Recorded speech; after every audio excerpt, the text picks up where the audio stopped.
São conhecidas várias, né? São conhecidas por várias fontes, desde Reuters até fontes de informação ucranianas que acabaram por ser informadas basicamente desses 28 pontos, ou de grande parte deles. São de facto pontos que vale a pena assinalar, porque eu, da leitura que fiz e do conhecimento que tenho, é que eu diria que é tão mau aquilo que está ali escrito que é difícil. E nós temos essas imagens. É difícil de acreditar dos pontos elencados. que aqueles pontos foram elencados. Quer dizer, vamos lá ver. Eu diria que isto nos faz recordar no tempo, pelo menos as pessoas mais interessadas na história universal e na história dos conflitos, e recuarmos também ao outono de 1938. Outono de 1938, a Munique. Portanto, aqui parece que estamos no mesmo tipo de diapasão. Portanto, este conjunto dos 28 pontos podem ser agrupados em várias áreas. No fundo, foram elencados, foram concebidos em circuito completamente fechado por uma equipa devidamente capitaneada por Donald Trump, como nós sabemos, deve ter dado as orientações neste sentido, do seu enviado especial para a questão russa e ucraniana, hoje Steve Witkoff, o seu próprio genro Kushner também participou, Marco Rubio e J.D. Vance. Portanto, e é a partir daqui que nasce este conjunto de 28 pontos. A Europa não foi tida nem achada. A Ucrânia não foi ouvida.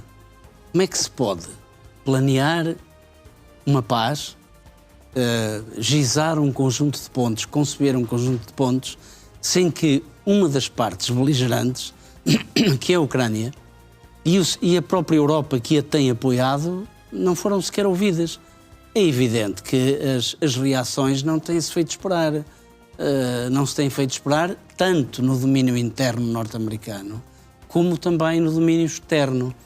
A Ucrânia já disse que os pontos que estes pontos, pelo menos o seu conteúdo, não os pontos em si, mas aquilo que eles representam é absolutamente inaceitável, e já lá iremos. E depois as reações do próprio Congresso americano, quer da ala republicana, quer da ala... Está em choque com toda a situação. Quer da própria ala democrática, a palavra é essa, está em choque com este plano, foi mantido em completo segredo. Há congressistas e há senadores que disseram que tiveram conhecimento há 5 minutos atrás. Isto passou-se hoje. E há um deles... Um plano sem Ucrânia e negociações sem o Congresso. Exatamente. Um plano sem Ucrânia e sem a Europa e sem conhecimento do centro de poder da democracia norte-americana, que é o Congresso. Quer a Câmara Alta do Senado, quer a Câmara Baixa, a Câmara dos Representantes. Portanto, isto foi feito em circuito fechado, foi feito um pouco à imagem e semelhança daquilo que se passou naqueles famigerados 20 pontos para a paz entre Israel e o Hamas, e que Donald Trump acha que está a resultar. Bom, vamos ver o resultado. Ainda a posição vai no adro, mesmo aí, diria eu. E mais uma vez, Donald Trump é o grande encarregado, quer num caso, quer no outro, é ele o grande gestor da questão da paz. Quer dizer, Dmitriev, que foi o enviado de Vladimir Putin, passou várias semanas nos Estados Unidos, sabemos agora, em contacto com as personalidades que eu referi, e foram capazes de produzir algo absolutamente inacreditável. Quer dizer, todas as cedências estão do lado da Ucrânia. A Rússia não cede rigorosamente nada. O que é que a Rússia cede? Nada neste plano. E mais, a própria Europa, através da senhora Kaja Kallas, também já reagiu. Não é? Sim. Já reagiu, dizendo que a Europa bate-se por um plano de paz, por uma paz justa e duradoura, de acordo com aquilo que se quer a lei internacional, o respeito pela integridade territorial dos países, o direito à soberania, e que nada disto tem valor rigorosamente nenhum, porque nem a Ucrânia nem os países europeus foram tidos ou achados na concepção deste plano. Portanto, o que é que está a acontecer? Está a acontecer que os Estados Unidos acabaram por se dar conta que este plano, e eu utilizando uma expressão muito comum na nossa linguagem de portugueses, não tem pernas para andar. Com certeza que não tem pernas para andar, porque uma parte importantíssima do problema nem sequer foi ouvida. E quando eu digo, parece que estamos a regressar a Munique, isto é a expressão de um dos congressistas norte-americanos hoje, porque ficou completamente, digamos, assombrado. Portanto, algo que nem o próprio Congresso americano sabe, e ele diz, então, mas quer dizer, este plano, ao tomar conhecimento dos 28 pontos, aquilo que ele diz é que, mais uma vez, estamos a premiar o infrator, estamos a premiar o invasor, exatamente como foi feito em 28 de setembro de 1938 em Munique. Reuniu-se o primeiro-ministro inglês, o presidente francês e o Benito Mussolini da Itália, reuniram-se em Munique com Hitler e resolveram entregar a Hitler os Sudetas que pertenciam à então Checoslováquia, sem sequer a Checoslováquia ser ouvida. O que é que aconteceu a seguir? Bom, este ficou conhecido na história como o processo de apaziguamento, apaziguar quem está com sede de expansão. E o mundo não aprende, pelo menos Donald Trump parece que não aprendeu. Estão a fazer exatamente o mesmo com Putin. E este senador, este congressista norte-americano, diz exatamente isto. Bom, estamos aqui a lançar à terra as sementes de uma guerra futura muito mais violenta do que esta. Portanto, esta aqui é a realidade. E como nada disto tem pernas para andar, o Steve Witkoff, hoje, esta manhã, numa estratégia de tentar trazer os europeus para o seu lado, porque já percebeu que sem os europeus não consegue fazer nada, ligou a um senhor alemão, que curiosamente é o ministro dos Negócios Estrangeiros, que é o Vadpol, a dizer-lhe, a convencê-lo da bondade deste projeto de paz, e a tentar trazer a Europa também para o problema. Quer dizer, mas é tarde. Sim, não houve qualquer tipo de contacto nem coordenação. Quer dizer, só agora é que perceberam que isto ia dar mau resultado. A Ucrânia não aceita.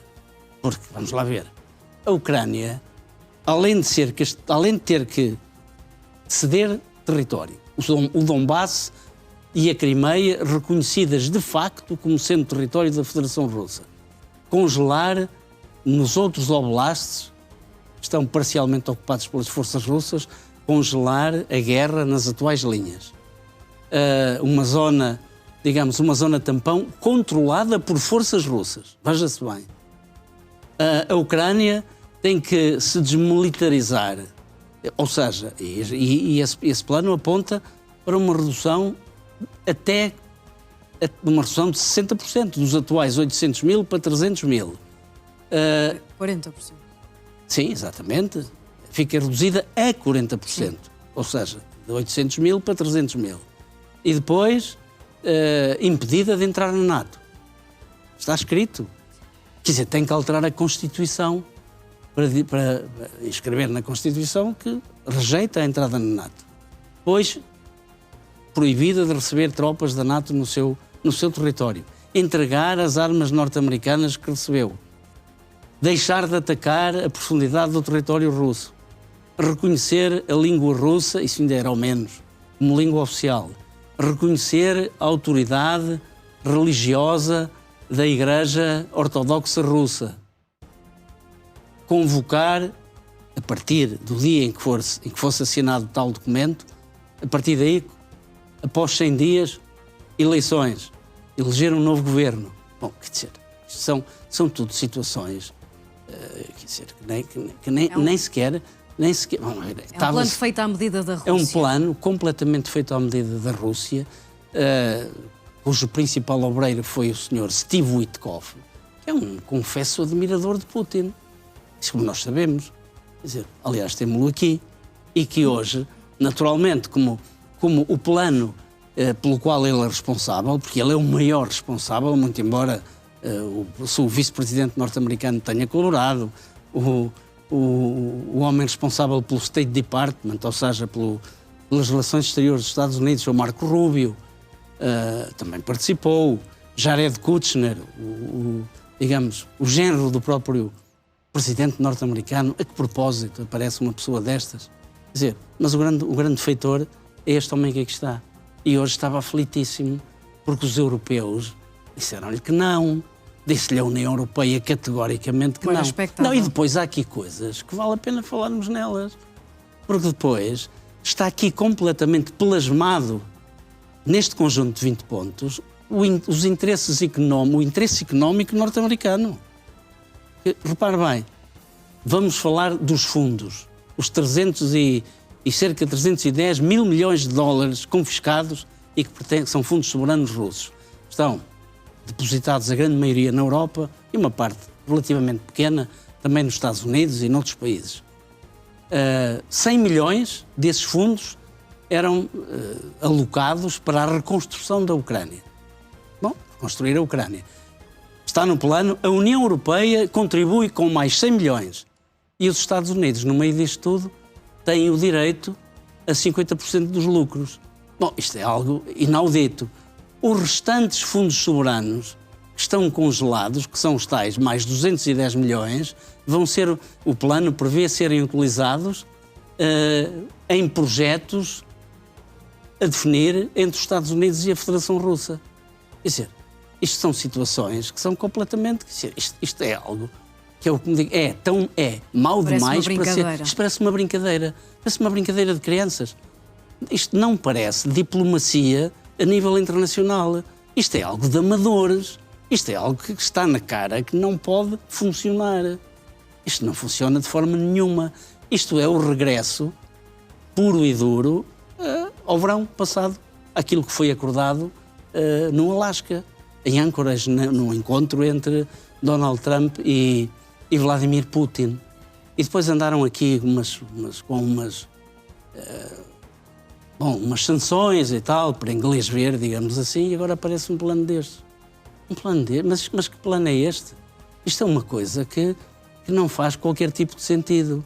Isto é transformar a Ucrânia, isto é a rendição pura e simples da Ucrânia, e é a submissão da Ucrânia aos desejos do país vizinho.